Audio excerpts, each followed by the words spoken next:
one story. Wife asked the husband, go and bring vegetable. In India we have the open market of fresh, they go and bring vegetables.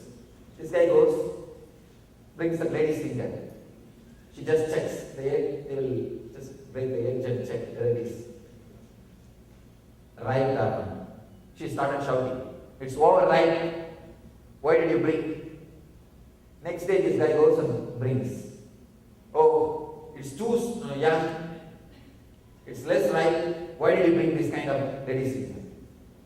Third day this guy, he begs the person who sells, no, please do something, give me the proper way, right condition. The person helps, he is very happy.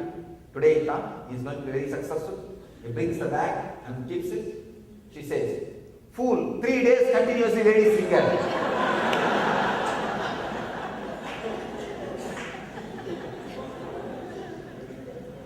So this is where you learn if you are stuck with consistency. Consistency in your being will happen when you understand there is no consistency between these three. Then you will become a truthful being. Understand? Truthful being. You will start living Satya. You will start living Satya. That is when the real Vairagya happens to you. Real Vairagya is not renouncing your house, bank balance or wife or relationships or all those things. Real Vairagya is understanding that they cannot give you the same experience continuously, consistently. So, having a little more expanded inner space, even while they are not consistent, having patience, understanding it is truth. Let me be relaxed. This is what Patanjali calls it Vairagya. Transcending attachment and detachment. Please understand, that is what Patanjali is trying to teach us by this word. Tatparam Purushatyade Gunavaitrishinya. So, this one word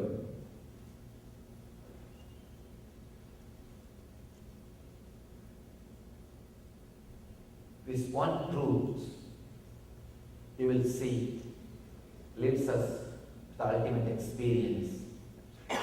Many times we are caught with that restful awareness, as I was describing, three gunas: tamas, rajas, sattva. Tamas is inertness, dullness, depression. We don't get attached to that usually. Then rajas. Rajas means irritation, agitated, stressful mood. We get attached to rajas because rajas pays our bills. Rajas brings paycheck. That has a utility value. So sometimes you get attached to it. Sattva, the restful awareness. You constantly hang for it. Here Patanjali says, do not hang for all these three qualities. Neither try to push them aside, nor try to have them back.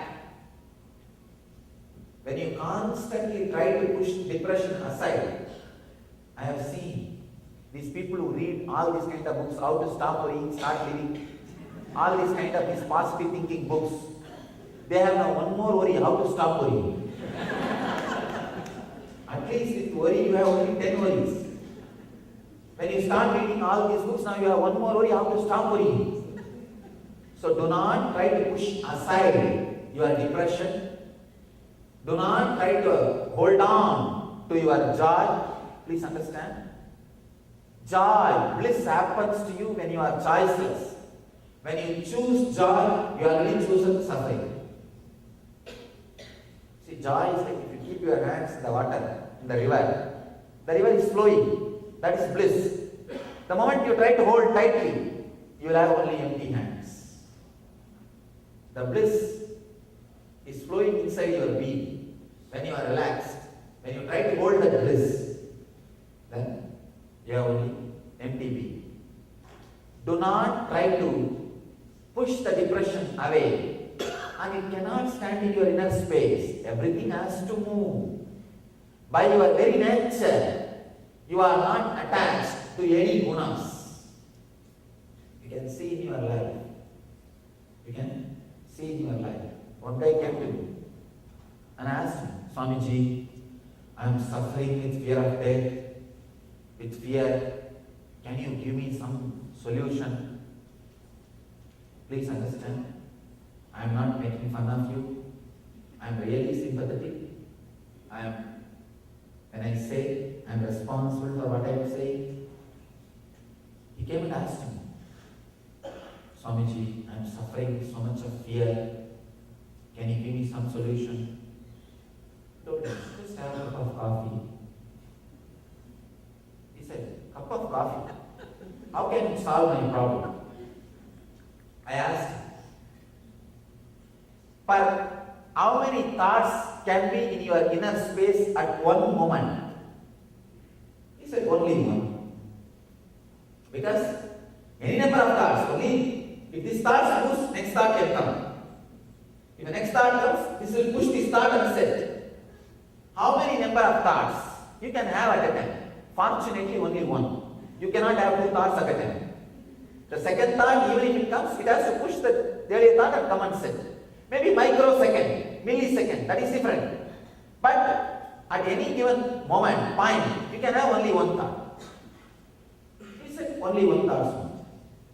I asked him, the moment you wanted to have a cup of coffee, the moment you have a thought that you want to have a cup of coffee, can your death fear be with you at that moment? He just looked into my eyes and said, it cannot be. Right?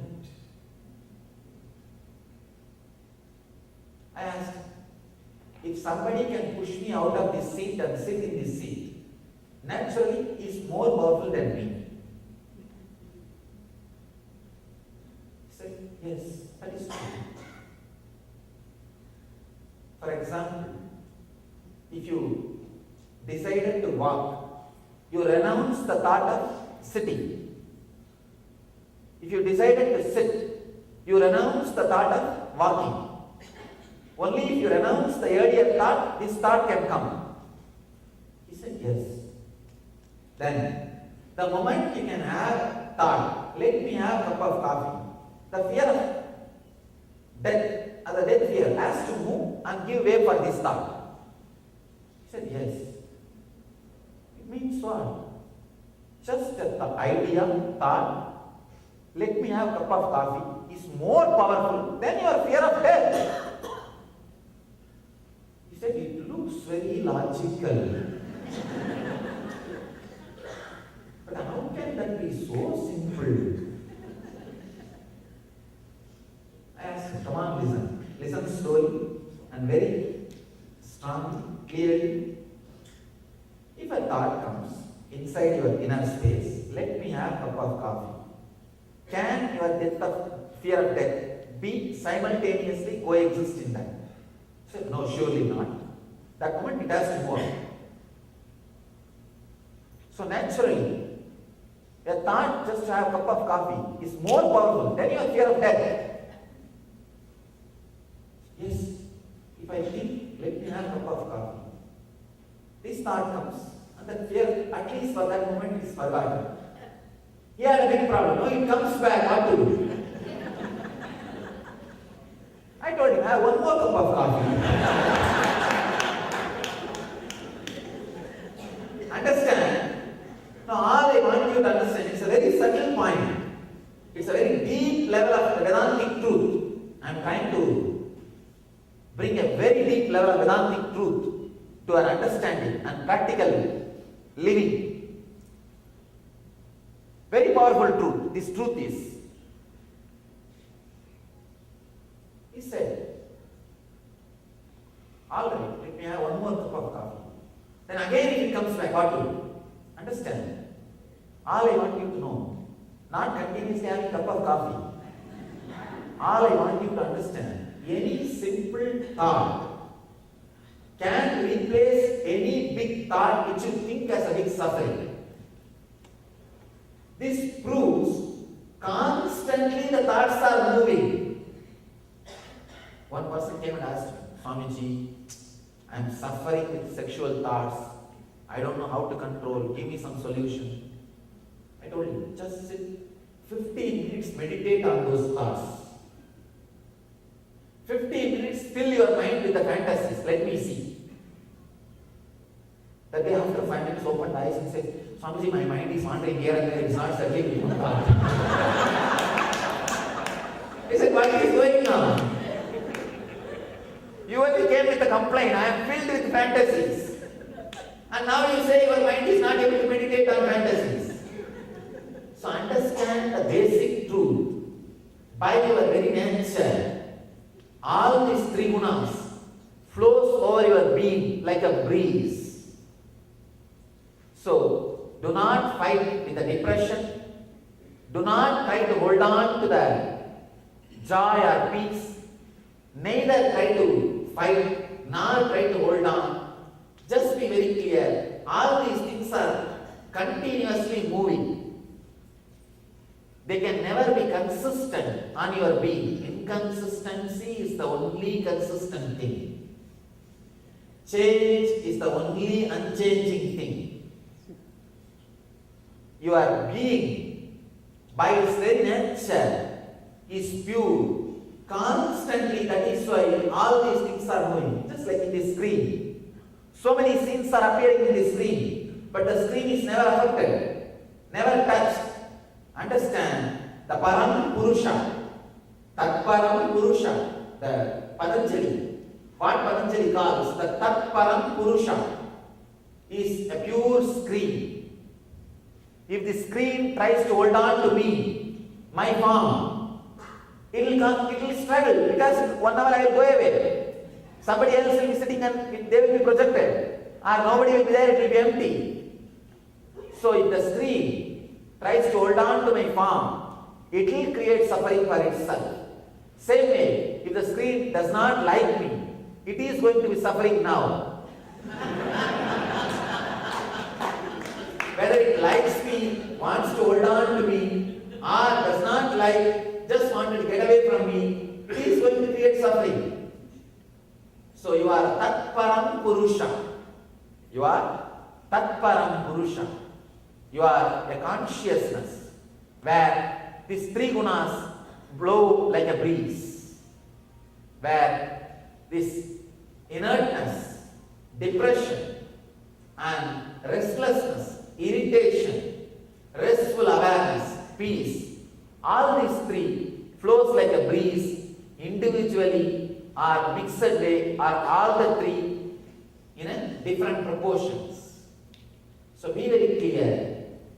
The only thing you need to understand is do not be attached or detached with these three qualities. Don't fight with them and don't try to hold on to them. You will see you are relaxed in the state of Tat Param Purusha. Internalize this one idea.